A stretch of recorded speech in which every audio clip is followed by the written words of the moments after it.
If you have an interest in horses and love learning more about horses, the horse industry, teaching, or even managing your own horse business, then you're in the right place. We would love you to join us on our mission, which is to improve the lives of horses around the world through the education of riders, handlers, and trainers. So get comfortable, listen in, and enjoy.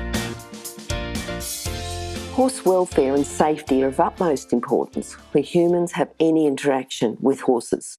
Within the courses at International Horse College, we only utilise methods that promote safe and humane ways of interaction between horses and humans. We only support safe methods of educating riders, handlers and trainers about horse welfare. internationalhorsecollege.com, registered training organisation 31352. Today we've got Katharine Schreiber. Again, Katharine's a regular guest with us, and today she's going to be talking about 10 points for understanding horses. How are you today, Katharine? I'm doing well. Thank you, Glenys. How are you? Oh, wonderful, wonderful. Now, Katharine, this topic, understanding horses, obviously you find that there's a need for it. Can you tell us a little bit about why you've chosen this topic to talk about or chat about today? Well, we had talked before on our last session about the circle of understanding and about being able to communicate with horses better, with more compassion, and that, really comfort is the most important part of care. And we care for horses when we're on the ground, riding them, feeding them. And so the understanding horses part is having the empathy to do the things that are right for them. Yes, and I think that's right, is thinking about their needs. And often we can coordinate their needs with our needs, but it's about their needs, not about our needs. Exactly. Because, we can communicate our needs to each other. We have to learn how to understand the horse communicating his needs to us. Yes. And because we're asking things of him, to do for us, to fit into our world, the burden falls on our shoulders to be the ones that listen. Yes, yep. Now, the first part, this is about understanding horses, is the ask. Tell us about the ask. Well, we need to connect with the horse as an individual and approach him as a friend, as you would approach a friend. It's kind of like asking permission, getting consent for the things that we do.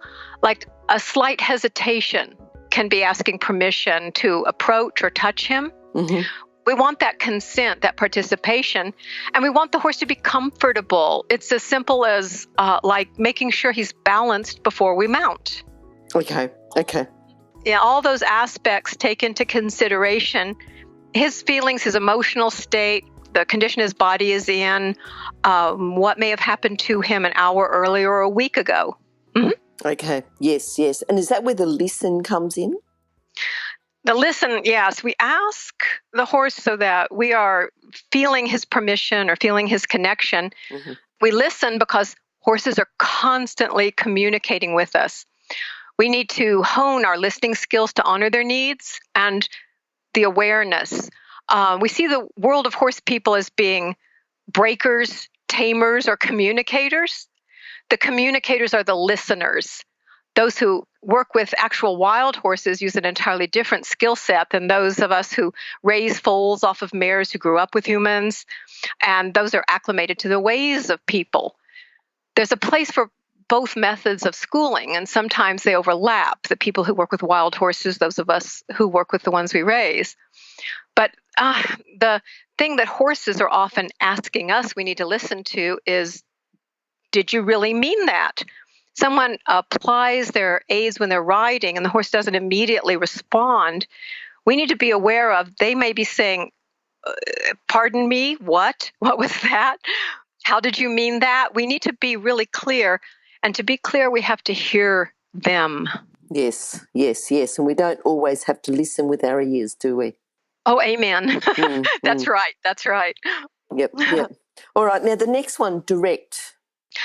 To direct the horse, it's using the clarity and consistency that are the keys to communication with the horse. Yep. We got to be clear and consistent with them, or we just sort of make them wonky. They're not fond of surprises. Horses are put at ease with routine and patterns, kindness and lack of aggression. A Dharma horse, we believe in energy without aggression. And for us, chasing horses is an aggressive act. And chasing is like that first block in the foundation of flooding, which produces a zombie-like horse. It's akin to the methods of torture used on humans. Flooding may make a horse tractable, a horse to ride and do things because he's afraid to make a wrong move. Mm-hmm. So to direct him is to show him what we want and then support him. That's the next one. To support the horse is to tell the horse when he does the things you want him to do. Set him up for success. Yep. So often people tell a horse when he's wrong and they say nothing when he's correct. They don't give him the feedback he needs to know that he was pleasing us. When things get difficult for him, we need to go back to a slower gait, jump a lower fence, use milder equipment. Change is hard on horses. So we need to start every session with familiar work and end every session with easy things that they know, so that we give them confidence in themselves. Mm-hmm. Yes. As we start out, and then we may challenge them a little bit, and then we come back with the easy things that give us the chance to reward them greatly. The more we can reward, the more they want to please us. Okay, yeah. So that whole ask, listen, direct, support, it's like that all comes together, doesn't it? It does. It's this whole circle of understanding. Mm-hmm. And it's a part of everything that we do when we're working with a horse, be it a horse that was abused, a horse that has never seen a human being, or we have a sweet old retired eventer. He knows everything. He knows more than I do. But we come to him with that same circle of understanding so that we don't just by rote think he's going to read our minds and do what we want. We give him direction and we support him in the things he needs to do. Mm-hmm, mm-hmm. Now, what about the residual awareness? Oh, that's such an interesting thing. We're finding all through these decades with the horses that they are aware of, they can feel emotions and energy that are left behind, like in pens and stalls, your paddocks, trailers, and arenas. And to be aware of that fact, it can help us when we're bringing a horse to, say, a horse trailer where a horse was frightened inside of it, mm-hmm. or a horse has had an accident in that trailer, or someone has been chasing a horse around a round pen. What is left behind is actually an energy they can perceive. And that comes from their innate ability to protect themselves, to defend themselves, like in the wild. And even a horse that grew up with humans and never been feral in his life, he still has that down inside, genetically. So if he comes up on a situation where there's a residue of panic or fear or pain, as he feels that, what we want is for him, because we ask, listen, direct, and support, that he comes to that and he looks to us. And we can bring the confidence to him, reassure him, bring him in, and then hopefully transmute the energy that's in there by bringing his calmness, his confidence, his trust back to the round pen or the trailer or wherever something happened. We just sort of erase that. Okay. Yep. Now, the well of experiences that the horses had. Yeah. This is our kind of favorite thing to use with the volunteers and students and people that are here, mm-hmm. because it makes a good visual. We think of all experiences are like drops of water in a well. Okay. And we're the ones creating that most of the time. Mm. If the horse's well is full of negative experience, over and over, all drops of negative, each new experience will have him expecting something negative. Mm. That's what he knows. Yep. And the same is for positive. If he's had lots and lots of positive experiences, like positive drops of water in that well, then something comes up new. Rather than being apprehensive, he's looking forward to it because he has this, past experience of positive things. We need to fill that well all the time with positive. That can flow in like pouring cream in the coffee, and eventually it will take out all of the negative ones. They're washed away by the Yes. positive that we add. And, there's reciprocal healing with horses, and this is kind of a part of that. When we tend to them, we take care of a wound, we work on a leg that's lame, they have anxiety or something, we find ourselves healed as well. We're healed of the tension, frustration, and things of that ilk because the horse is adding positive experiences into our well. Yes, Mhm. yes, Yeah. yeah. I'm just thinking, because we're talking now about understanding horses, how does the stretching the body and the flexibility come into that? This is so important. In free work and when we're riding, the horse should be encouraged to stretch. Mhm. He stretches his back, he stretches his neck. We can stretch his legs passively when we're, on the ground, and ask him to bend his neck passively to each side, like with carrot stretches. In riding, the stretching is more important than collection. It is the warm-up, the way we relax the horse for the dance. Mhm. And without relaxation, collection becomes compression. If we think of turning, when we're turning a horse, we stretch the outside of the horse's body instead of contracting the inside. Yes. That's when we get the flow and the balance, and we don't get that compression. Yes. Okay. Yeah. What about stretching the mind? The resiliency. Yeah, resiliency is so special for us and for them by give the horse varying confidence building experiences. Yep. That are they've got to be positive in nature, and we create the trust in his handler. We make the horse look to us for direction and courage. He learns to trust us, that we're not going to put him in a compromising position where he could be harmed. Yep. And so Yep. that builds that resiliency. I was a part of a study that was done for the UK through our university here. I worked with equine-assisted psychotherapy. My 4 horses and I ran a program. And the woman that did the study, what she proved was that horses build resiliency in the children and the battered women that we had worked with. And I think that we owe them the same respect to help build resiliency in them, which is based on trust, Yeah. And the results of that study, about horses building resiliency doesn't surprise me at all.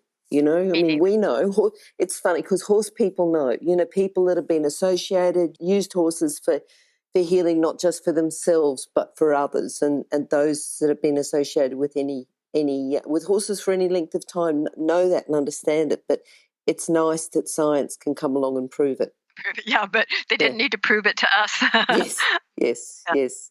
Okay, now the next one. You talked before about a horse, did you really mean that? But the next point you've got is about touching with intention. Yes, ma'am. And I probably should say touch with good intention, because I guess in reality, there are people who touch with not good intention. But what we mean by that, and we try to really hone in on this for the people that we work with, is that horses do not like to be slapped. They don't like to be startled or pounded upon. Just because they're big doesn't mean that we have to make this huge impression and try to be forceful in any way. They can feel the fly land on them. They can feel, a hair out of place, and they'll, wiggle their skin. Horses are very sensitive. We need to breathe in intention and breathe out manifestation when we're with them. The whole act of riding means we're touching a whole lot of their body with ours. Yep. And this needs to have calm, clear intention for the horse to comprehend our desires.